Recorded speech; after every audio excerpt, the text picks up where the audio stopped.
Welcome to Literacy Talks, the podcast for literacy leaders and champions everywhere, brought to you by Reading Horizons. Literacy Talks is the place to discover new ideas, trends, insights, and practical strategies for helping all learners reach reading proficiency. Our hosts are Stacy Hurst, a professor at Southern Utah University and Chief Academic Advisor for Reading Horizons. Donell Pons, a recognized expert and advocate in literacy, dyslexia, and special education. And Lindsay Kemeny, an elementary classroom teacher, author, and speaker. Now, let's talk literacy.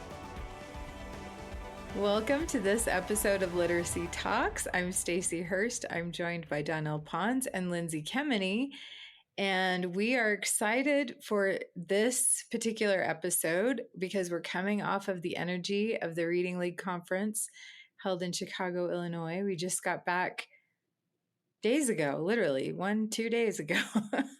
And so we always look forward to these recaps. It helps us synthesize what we learned. And Lindsay is going to lead our conversation today. Okay, I absolutely loved this conference, you guys. I had the best time. I just felt like rejuvenated and refreshed, and just it's amazing to be in this place with all these other educators who are just as passionate as, we are about literacy instruction. And I mean, throughout the conference, I just felt so energized. There were a lot of people there. There was 2,400 attendees.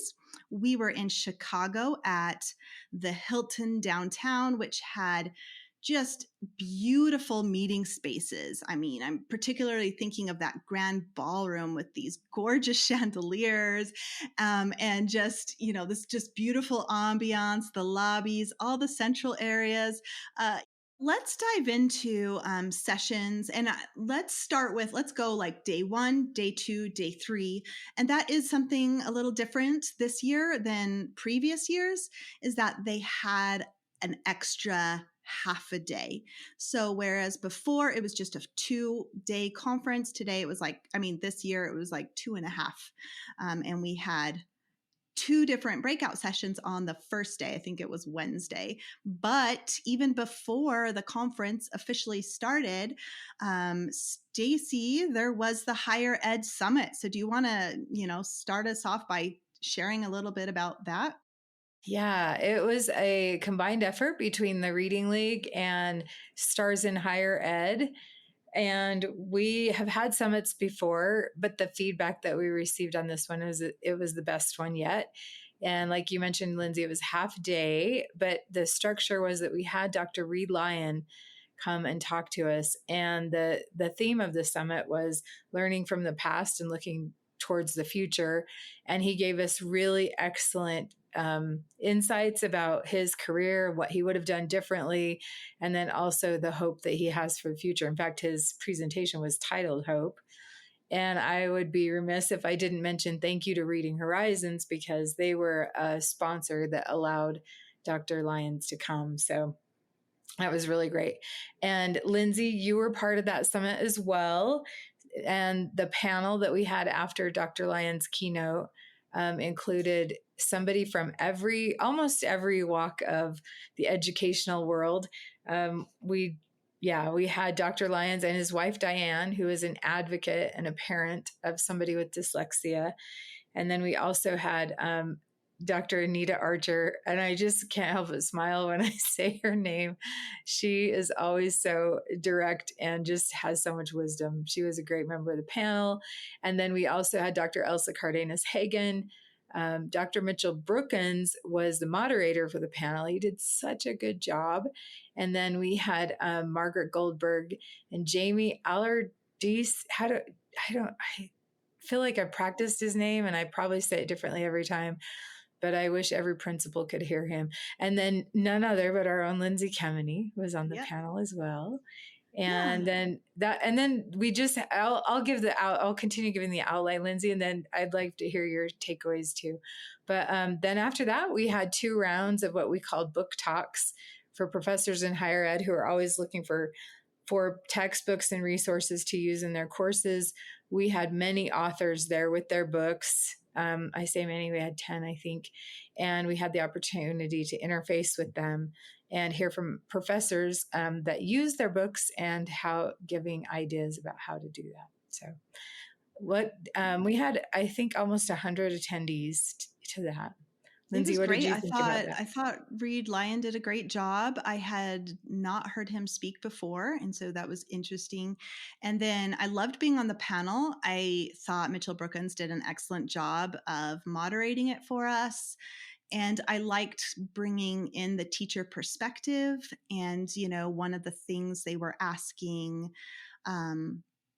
was a lot of the questions, of course, were geared towards how can we help pre-service teachers? What do they need to know when they go in their first year? And one of the points that I had made was that in our universities, our teacher prep programs, hopefully we are sharing these evidence-based practices, but I think it's also important for these brand new teachers to understand what practices are not aligned with research and why, because inevitably when they go into schools, they're going to come across some ineffective practices. And, they might be paired with a mentor teacher who is doing something that's not aligned with research. And so, it's going to take courage, of course, to kindly say something, but it's also takes the knowledge so that they don't know the mistake, that we're moving away from, then they might not realize it's a mistake. So I thought that was something important for them. And I loved, it was an honor being part of the book talks, and it was really fun to talk to the different people that came up to my table about how they could use 7 Mighty Moves in their pre-service courses. And there were a few different professors actually that came that were using it and could share with the others, what they were doing. And then I also talked about Rock Your Literacy Block, how you could pair that with it to get a more how does this look? What does a day look like? So it was fun. And there were a lot of other authors there with fantastic books. And it was just really casual, just chatting with people as they came up. But I thought it was I thought you guys planned a good event, Stacy. There was a variety of things. It was kind of different. It was great. So let's move into sessions, because after the Higher Ed Summit, then, we grabbed lunch, and then it was time for the conference. So that first day, Donell, let's start with you. What stood out to you that first day? Any sessions, any takeaways, or kind of a little summary of the sessions you went to? So I thought it was nice because we started at midday. Sometimes you'll have to get there that night before and then quickly try to register if they have an evening registration, so you don't have to jump in line the next morning. So this midday was an interesting way to do things, and I think it really worked well. So as Lindsay said, you had an opportunity, you're able to get your lunch, and then you start. So it's around 1:30 that you start that first session. You don't feel that crush and that trying immediacy to try to get your registration done and then race down to that first session.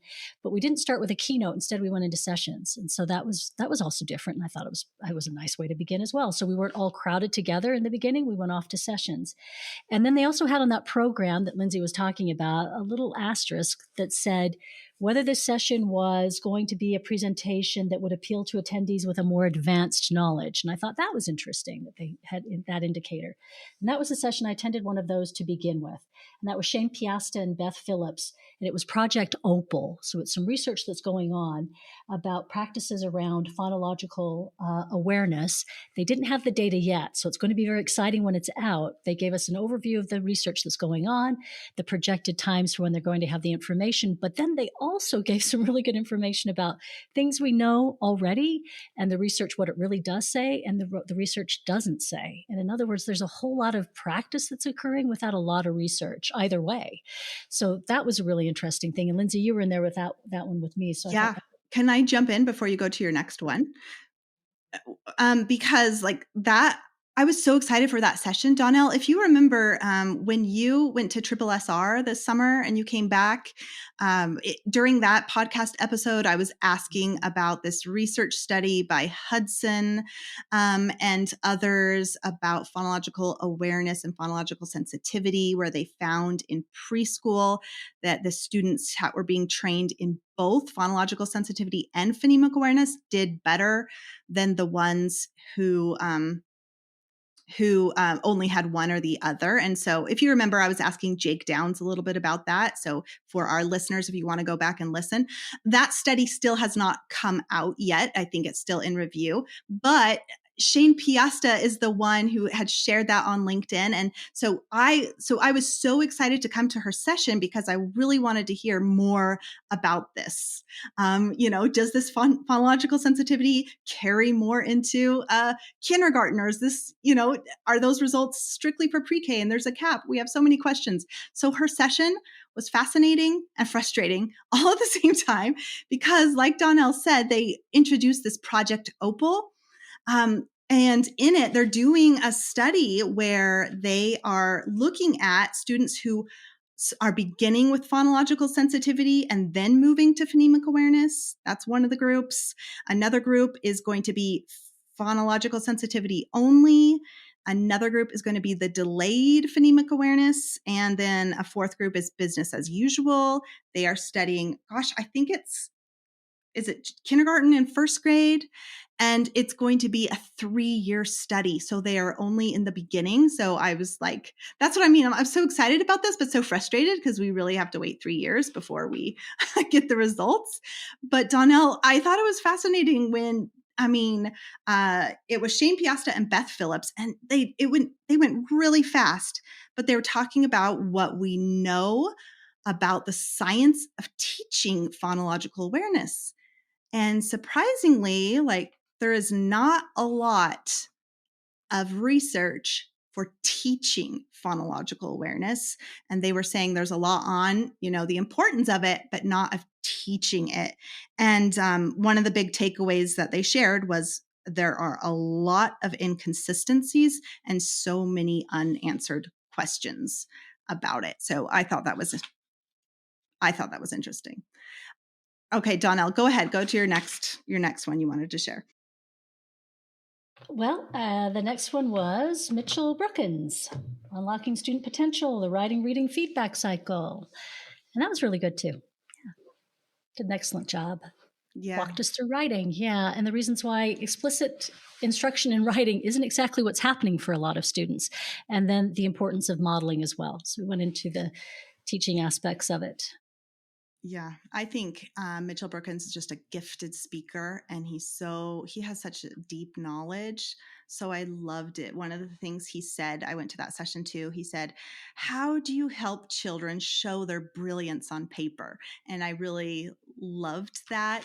And I loved Donell, how he was using the story of Black Beauty.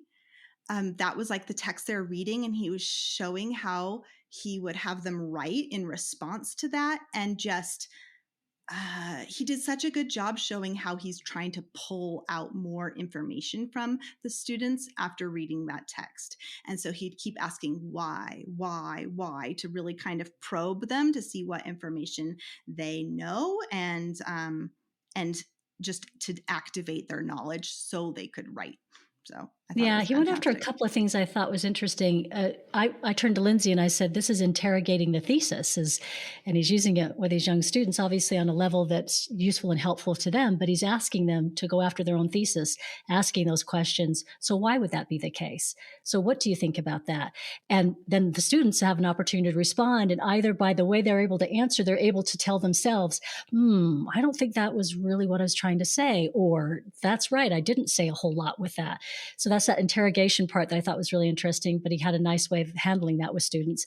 And then the other was to look at vocabulary and see, he was really questioning, the student may have a denotation or dictionary understanding of the word, but it's really the connotation, the many layers of meaning that are really important, particularly in a text like Black Beauty, that you can get to those layers of meaning. And that was interesting as he took them through the vocabulary too. Yeah, it was really good.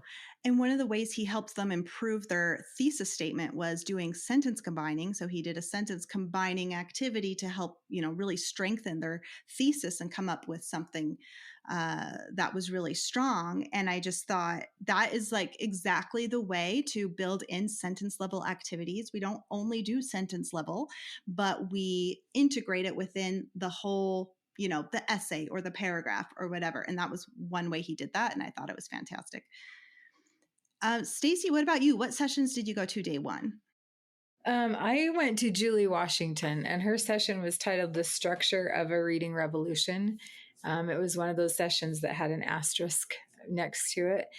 And she compared the phases of scientific revolution, as authored by Thomas Kuhn, to where we are with the science of reading. I thought she made a lot of interesting parallels, and something that I haven't stopped thinking about yet, but I haven't taken time to dive in. I have a background in sociology, so I want to compare that theory to social change theory and see how they match up. But she did a really compelling job of saying this is how change happens within the scientific community and gets implemented. She also talked a little bit about AI, and she made a very solid point about large language models. And she said the problem with the language that's going into those models is that it is created by a certain demographic, a specific demographic, I should say, and it is not, doesn't reflect dialectical differences and so forth. And I think that even that just little piece of information that might have even come up in a question and answer period.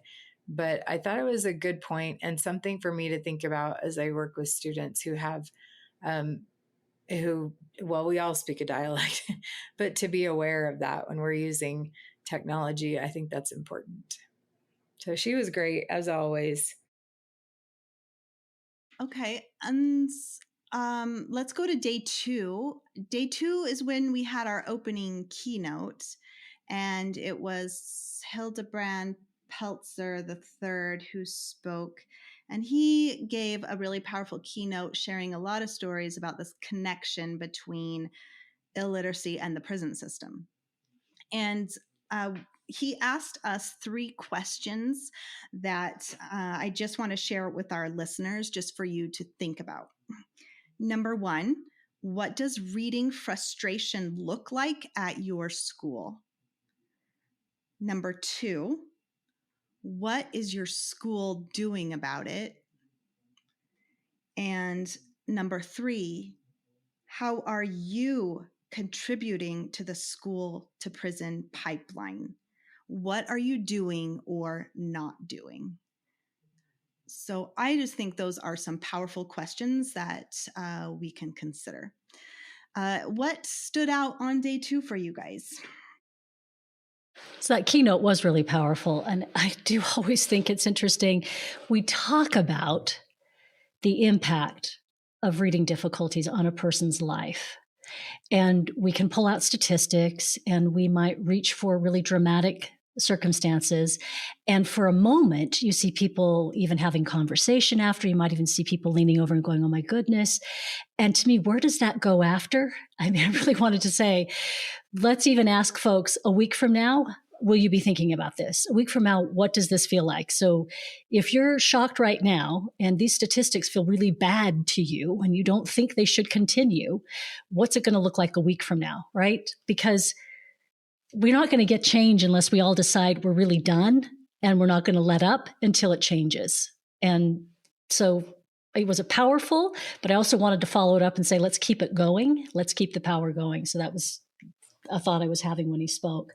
And then those individuals that got up and spoke after him. So there would continue to be various individuals who got up to speak after him to contribute to the conversation again, additionally. So it wasn't that they just left with that. So it was, I mean, they spent a lot of time with it. They gave us a lot of information. Again, I wanted to ask, what's it going to look like a week from now? Will we remember this? Will we remember how outraged we felt or the shock that we had? I was hoping. Anyway, next session for me I moved into was Malt Yoshi, Emily Binks Cantrell, Ramona Pittman, and Taylor Seymour. And it really was just Malt Yoshi. And he was talking about spelling. And Stacy, you were in that one with me. And that was hard to get into. wasn't it? I mean, it was pretty crowded, and a lot of folks were in attendance, and it was spelling is the foundation of reading and the greatest ornament of writing. And he was just talking about the best ways to instruct on spelling and the fact that we don't. Again, some themes that kept coming up. I kept hearing in terms of what we know about teaching and good teaching practice was being very explicit in our instruction, and then also modeling. And the fact that modeling has kind of seemed to drop away. And everybody said that no idea why, because it's a fantastic teaching tool. Modeling, we know it has great results. So he also brought that up as well. I thought that was interesting. Yeah, I thought that was a great session. And really, I don't know if we call it a heritage session. He's done so much to contribute to the work, as well as his co-authors on that. And I was happy to see that it was so crowded, because it really is. A lot of the research that he cited and went into detail about has been around for a while, and you can see how that's influenced what we're doing today. I thought it was a really good session too. Hey friends, if you've ever wished for something that just makes sense when it comes to teaching reading, this is it. You can get free access to Reading Horizons Discovery for the entire school year. It's structured literacy that actually supports how learners develop reading skills and how teachers want to teach. No student setup, no extra stress, just solid evidence-based tools you can use tomorrow. Go to readinghorizons.com/free and check it out. I think you're really going to love it. So, Stacy, you and I got an opportunity to attend another one that was AI. This is an individual who's working on some AI. So he's not, necessarily from the education world. However, he is doing work with folks in the education world, and he did teach for some years in the classroom, but reading really wasn't his forte, or not what he had dedicated himself to doing. But really it was in AI, and his background in AI and his desire to help facilitate maybe some of the learning around reading and reading instruction and AI. So that was an interesting conversation. A lot of these things are in the works. We'll see how they turn out. He is doing some work with UFly and providing some back-end supports, but it was really talking about the potential, understanding exactly what is AI and the potential of AI. He really had some interesting comments that he made about the hope that we don't lose the human element from teaching, no matter how supportive AI can be, and the pieces that AI might be able to help equalize for folks in terms of reading instruction, the human element. He kept emphasizing that, how important it is in reading. And I thought that was fascinating also because of the order of sessions that I attended. So I went to David Scher right before that, and he was talking about the combinatorial model. Yeah. But he was talking a lot. There's so much to it. I loved it. I want to take a deeper dive too. But then he spent some time talking about the difference between decoding and unitization, which needs to happen for proficient reading to take place. And he made a great case to say, you need to start on this smaller level. You need to start with the phonemes. You need to take it apart. And that leads to unitization. And he was talking about that. I learned a new word in that session, which I'm surprised I haven't heard it before, but it's lexeme. We have phoneme, we have grapheme, now lexeme. Anyway, that's just an aside. But he was saying that we need to start, language starts with that. Then I went to Viv's session as well. And he stated the problem with AI right now is that they're large language models. They start with whole units. And so it's not built in a way that speech progresses developmentally. And I thought it was so insightful that he called that out. And it would only take somebody with a reading background or influence or resources to be able to say that. And he said it makes developing these things effectively harder. So I thought that was interesting. I think we're going to see great things from him in the future. Yes, I was really appreciative of his sensitivity. Obviously he had done his research and background, and he was laying a foundation of understanding, and it was a very sensitive approach. I really appreciated it too. I went to some great sessions day 2 too. First, I spoke. So I got to speak and do a session on Rock Your Literacy Block. So I talked about some effective practices that we can use, of course, anytime, but especially focused on the literacy block. And then I also kind of talked about scheduling and walked through my day. And it was great. I was speaking in this beautiful ballroom, and it was so surreal just to look out and see those gorgeous chandeliers I mentioned at the beginning. And it was so fun having people come up to talk to me before and after. Like, I love talking to other teachers, educators, coaches. They all have different roles, but I love chatting with them. So I had such a great time. And then so I told you I was really looking forward to Shane Piasta's her session. The other one I was really excited for was Adria Truckenmiller's. And so I went to hers about writing. Specifically, this session focused on sentences. If you don't know who she is just a fantastic researcher. And so she's been on my radar for a while. So in fact, I had to make sure, like, when I got assigned, when I was speaking, I was like, I have to make sure I'm not speaking at the same time as Adria, or I'm going to like beg them to move me because I need to go to her session. So she is just such a brilliant person. She was fantastic. She talked a lot about the research, but behind sentence instruction. Some big takeaways that she mentioned were in integrating writing instruction across levels of language. In other words, you don't do sentence only. You are integrating that. You can work on sentences within the text level. And she was sharing, research and things that support that. Also, not to forget that this starts oral. So even in kindergarten, you can be working on sentences within, a paragraph, in the fact that you are speaking these, right? And you can teach them how to speak these sentences, of course, before they can write them. Another takeaway, she talked about revising sentences in their writing, right? We don't need all this isolated sentence work. We can do this. We can embed this in our writing instruction. Expanding oral sentences, she said. And she said, do less diagramming sentences and parts of speech and isolated sentence work. So those were like her 3 do less. Do less diagramming sentences, do less parts of speech, do less isolated sentence work. And one of the things she explained was that teaching the parts of speech, there are no ESSA level 1 or 2 studies conducted on its effectiveness.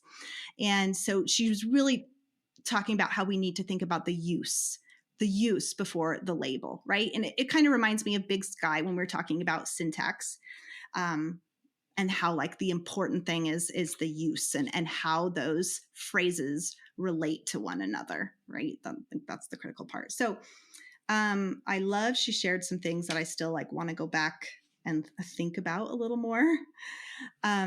And then I also went to Young-Suk Kim, who is another brilliant researcher. And I've heard her speak before, so I was expecting her to be, as Curtis would say, very researchy.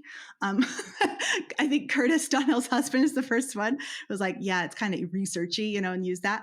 I was expecting her to be really researchy, and she was, but she was a fabulous presenter. Like, I couldn't believe, like, I started taking notes for just how she was presenting because I wanted to remember that and like do that the next time. So I was thinking, okay, like I was making all these notes because I'm going to be presenting at Plain Talk, and I was making notes like, okay, do this, do this, do this. And then even this week I have a webinar, and after I watched Young-Suk Kim, I was like, okay, I liked this, do this, do this, do this.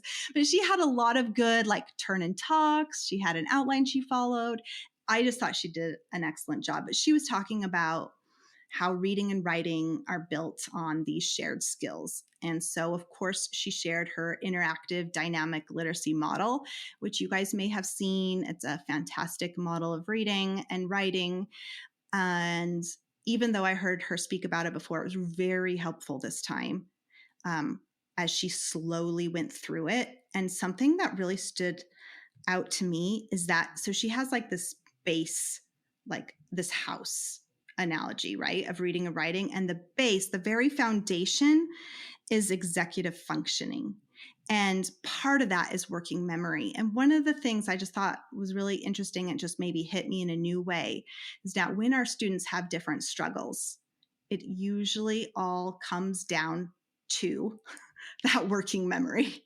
And so she was saying, people were asking, so, is this why a lot of students with dyslexia also have dysgraphia or dyscalculia? And she was saying, yes, because a lot of those come back down to the working memory. And it just, to me, was this really nice visual to see like how everything is built on that foundation.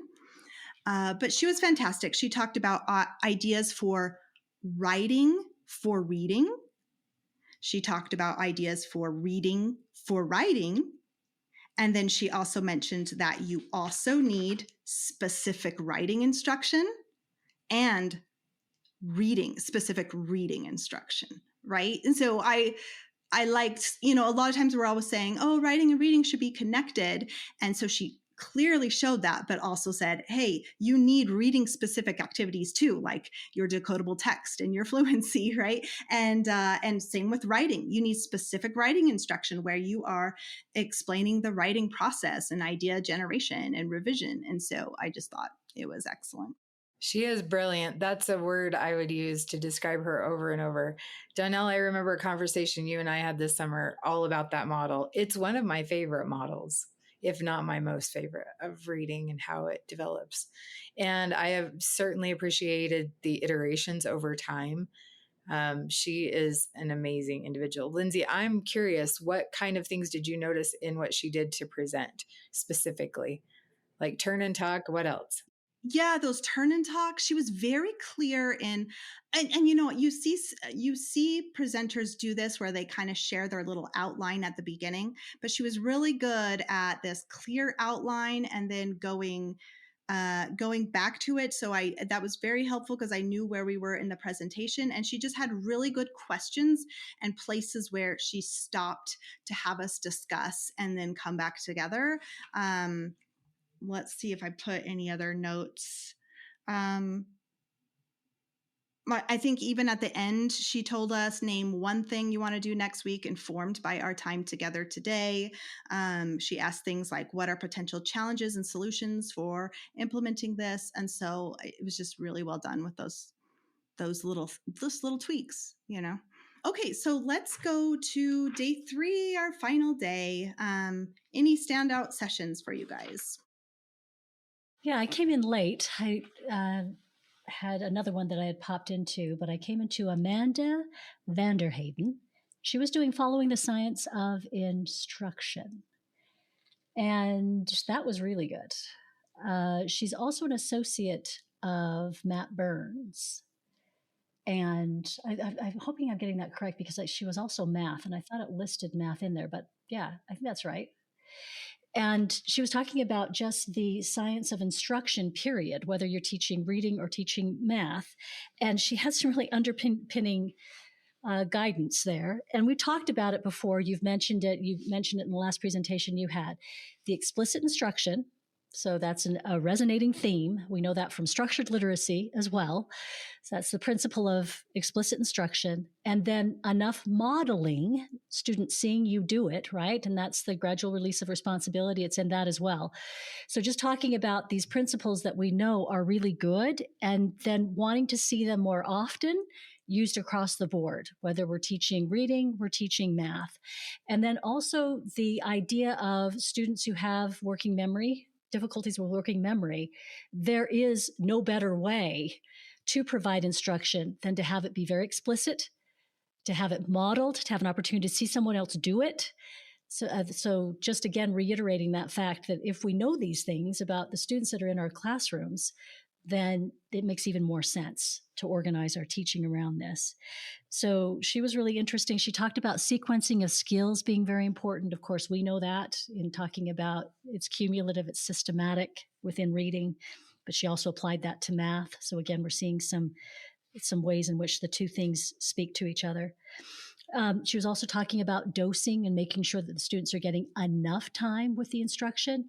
And that was something else that Matt Burns also went into, is making sure that the instructional time is appropriate so that students get enough time with the in you're giving the new instruction before you move students on to doing the activities. And has seen a disconnect, and she was also speaking to that too, between those two things, that oftentimes we're moving them before they're ready. They haven't indicated that they're anywhere near having mastered to a level that they can take that on their own. She also mentioned something very interesting, particularly about math, that I've heard many students complain about. And that is, she said, there is a thing that we see happening where we give instruction, and then that first problem is quite different from the instruction we've given. And people like to call that, she said, and I'm going to use it, and it's not a good word in teaching, productive struggle. And she said, that's not a very good teaching principle, but you'll hear people use it a lot. She said, the only thing about struggle is struggle. It's not productive. It's really interesting. So she was pretty clear on that. And then Matt Burns came in and just wrapped it up. But within the audience was Anita Archer. So Anita Archer was sitting there. And of course, as Amanda is giving her presentation, she's too far to the front to see that it's Anita Archer. And Anita had her arm up, wanting to ask a question. And as Amanda finally gets to Anita, who's had her arm up and down several times, as she gets closer, she's, oh, it's Anita. Oh my goodness. Oh my goodness. I would have known. Oh, hands her the mic and then says, oh my goodness, I apologize. My apologies. And of course, Anita is unflustered. She just goes ahead and says what she's going to say. But again, Anita being the queen of explicit instruction, right? Who better to speak to that? And just giving her yes, yes, yes, definitely explicit instruction. And that also giving her 2 cents worth about the productive struggle business. Yep, don't know what that's about. We're just struggling.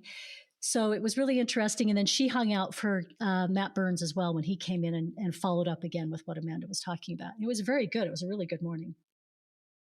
It's interesting, the term, like, so I've seen on X, everyone, like, all, talking about math, pretty much about this productive struggle. And I use, like, they're all, everyone's very passionate about that. I actually use that term in, I think, a different way, because I think that then they are in math. Yeah, they're just struggling. It's nothing productive about it if they're actually struggling. I use the term in reading productive struggle in the fact that I want them to decode the words, and I'm right there helping them. Like, so if they come to a word that's irregular, I don't just tell them the whole word. I tell them the part they need. And then I have them say the sounds to blend, right? Like in the word house, if they haven't learned OU yet, I tell them OU is ow. And then to me, the productive struggle is them going ouse and having to blend it house. Do you know what I mean? And so it's just interesting. I've used that a lot. I'm like, that's the productive struggle I want, right? And it's just kind of like the terms are being used differently. And I wonder if we're at a stage, Lindsay, to make it clear that that's productive practice, because your students are, right? Because you're right there. You're right there, making sure they're able to do the thing. So maybe we start being intentional about saying, hey, we used to call this productive struggle, but maybe we need to distinguish. I like that. That makes sense. Productive practice. And I think it's related actually to engagement, because I feel like in our society today, our students don't engage cognitively in the same way they used to, because we're used to quick, shiny things on technology or whatever. And you really do need to exert cognitive effort to be able to learn something and get it in long-term memory. Everybody has to do that. It doesn't just slip into long-term memory. And so I see that term, productive struggle and productive practice, they're both the means to an end, but we need to make sure they're productive, right? That we are using those, the science of implementation and instruction in a way that does get the information into their long-term memory. And maybe we're talking about that term in ways we haven't in the past. I just think it's interesting. Yeah. I went to Ryan Lee James. She is a fantastic speech language pathologist, and she had a lot of slides. And so she joked about that. She was talking very fast and going through the slides really quickly. There was a lot of great information in there, though. And one of the things I enjoyed when she was talking about a assessing or surveying language surveys, like assessing language. So specifically oral language. And she had a list of things to look for, like things like use of non-specific words, like if they use the word stuff or thing a lot, an excessive use of filler words, circumlocutions, I think it was, where she's like, where they're talking round and round and not getting to, disorganized sentences, errors in pronouns usage. She had several other things. And I just wanted to share that she said there is a free survey on Cox campus. It's called Surveying Language. So I made a note to check that out. And then I also went to Matt Burns' session, and his session was packed. I think Donell and Stacy, you were both in there. And I just have to say, I just love Dr. Matt Burns. And I had seen him earlier in the week and got to chat with him for a little bit. And he is I just think he's one of the most friendly, kind people. He's a researcher, but he makes himself accessible to teachers, and he's out there on social media trying to help inform all of us, about the research. He can speak to teachers, I think, in a great way. And so I just really appreciate him. And he was talking about how instead of always asking if something is aligned with the science of reading, we need to change that and say, how strong is the evidence? How strong is the evidence? And he talked about where a lot of people have this misconception that the science of reading is phonics. So when they say, how does this align to science of reading? He realized that what they meant was, how does this align to phonics? And so we've got, a bit of a knowledge gap there. And he shared 5 things that every positive intervention had, when they looked at this through studies, 5 things that every good, strong intervention had. And these are the 5. Number 1, appropriate challenge. Number 2, correctly targeted. Number 3, opportunities to respond. So Dr. Anita Archer fans, we know that. Number 4, explicit instruction. Number 5, immediate feedback. Any final, maybe favorite moment for the conference, or anything you didn't get to say that you want to?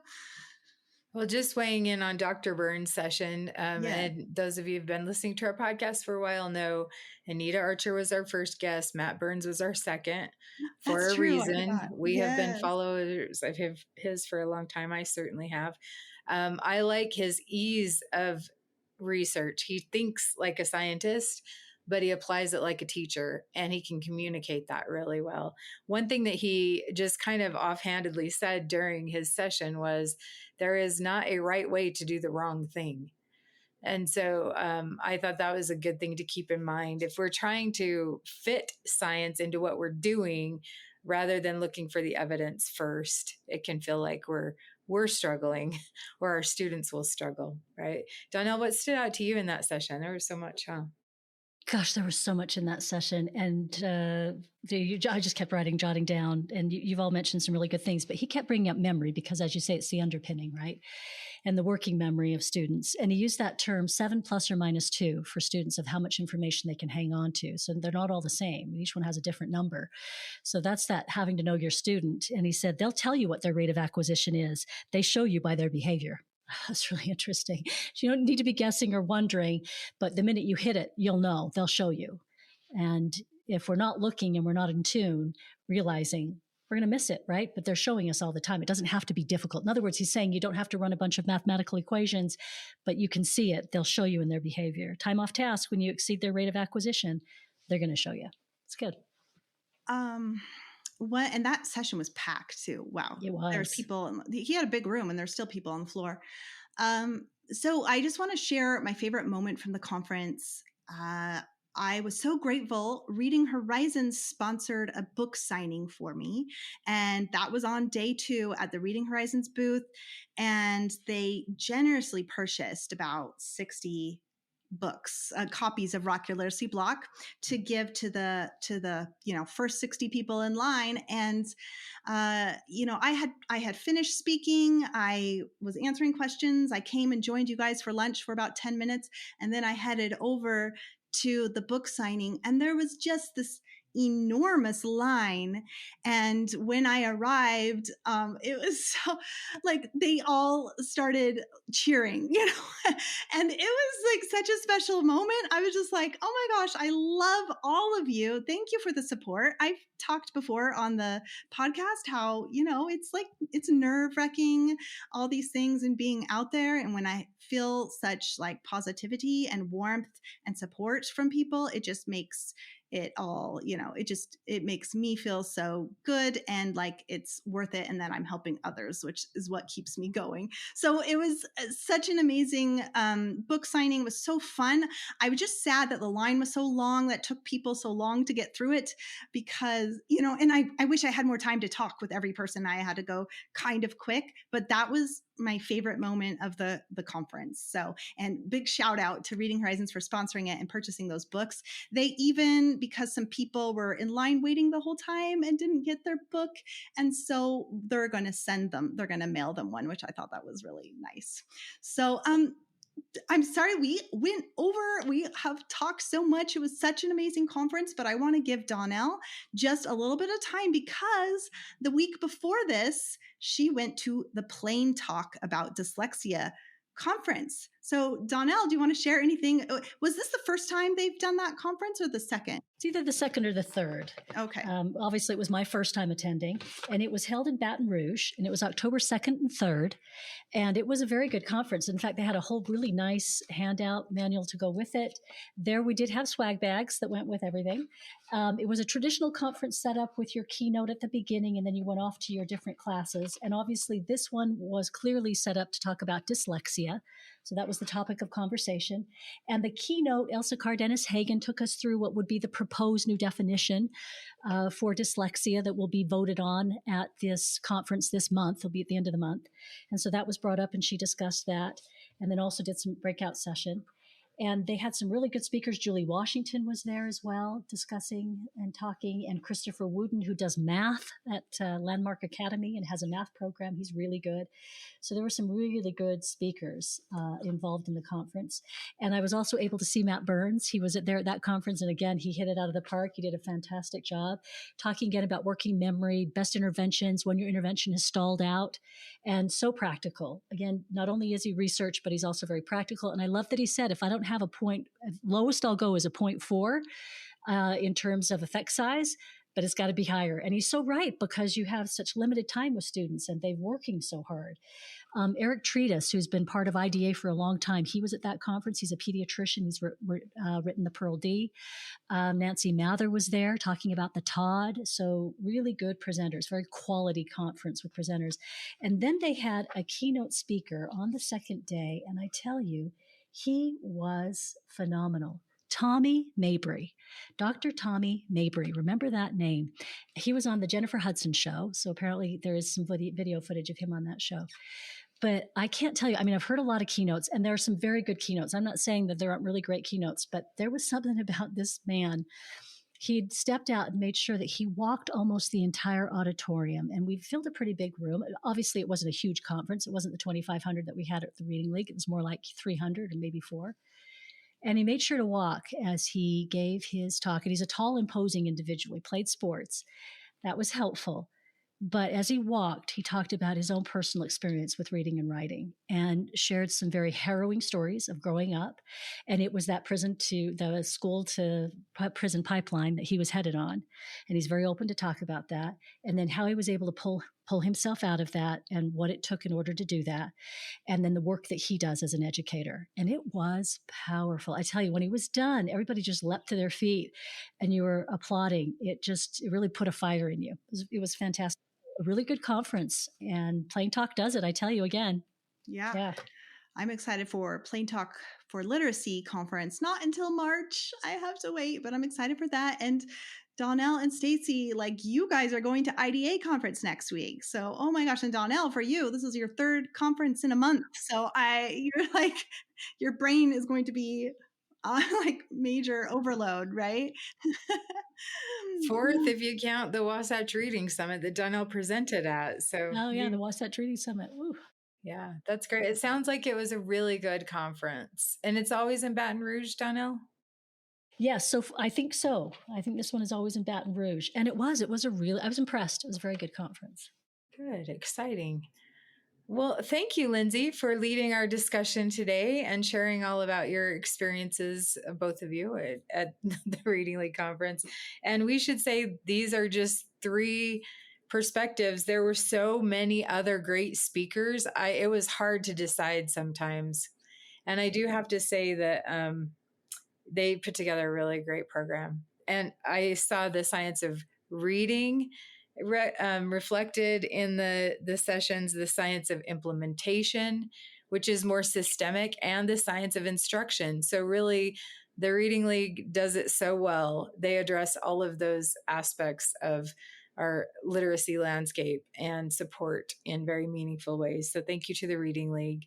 And thank you too for this conversation. As Lindsay mentioned, Donell and I will be attending IDA, so look for a recap of that soon as well. And thank you all for listening, and we'll see you next time on the next episode of Literacy Talks. Thanks for joining us today. Literacy Talks comes to you from Reading Horizons, where literacy momentum begins. Visit readinghorizons.com/literacy talks to access episodes and resources to support your journey in the science of reading.